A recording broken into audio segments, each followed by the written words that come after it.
Yeah, Ramona Shelburne is all over this story. Paul George has been traded to the Oklahoma City Thunder. We are still trying to determine what the pieces are here, but the impetus for this is Russell Westbrook. The Thunder were concerned that Westbrook would not sign an extension to his contract that they're ready to offer him tonight.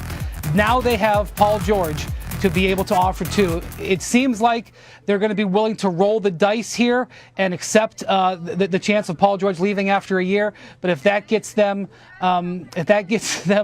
Russell Westbrook to re-sign into the fold, it may be worth it, and they become a more serious contender in the Western Conference. Really stunning. We did not hear Oklahoma City as an option for George throughout this process, but there was momentum towards another deal with Paul George this afternoon with Indiana.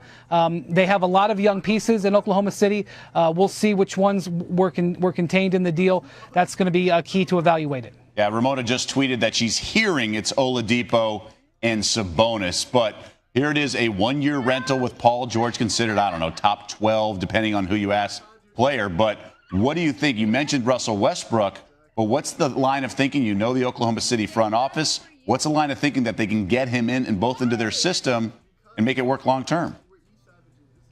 Well, Oladipo does have a connection, obviously, to Indiana with playing at Indiana University, and that has some relevance in a place where they need to sell tickets. And I'm not so sure that the Thunder were thrilled with the contract extension that they gave Oladipo at the start of last season, which was around $80 million over the next 4 years. And it didn't look maybe as good after Oladipo's first season there. So they get off of that contract, and now if the worst happens and Westbrook doesn't extend and George walks, at least they have a clean salary cap sheet.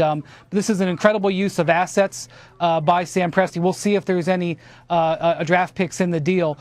What's interesting here is that it's clear that Indiana didn't have a great offer. They get Oladipo on a long-term deal, like I said, that's sort of squishy in terms of its value right now, and Sabonis, who had a decent rookie year but certainly not a standout, didn't make the all-rookie teams. That's not a very impressive haul for Paul George, and I think that's indicative of the fact that the Pacers didn't have a lot of great offers.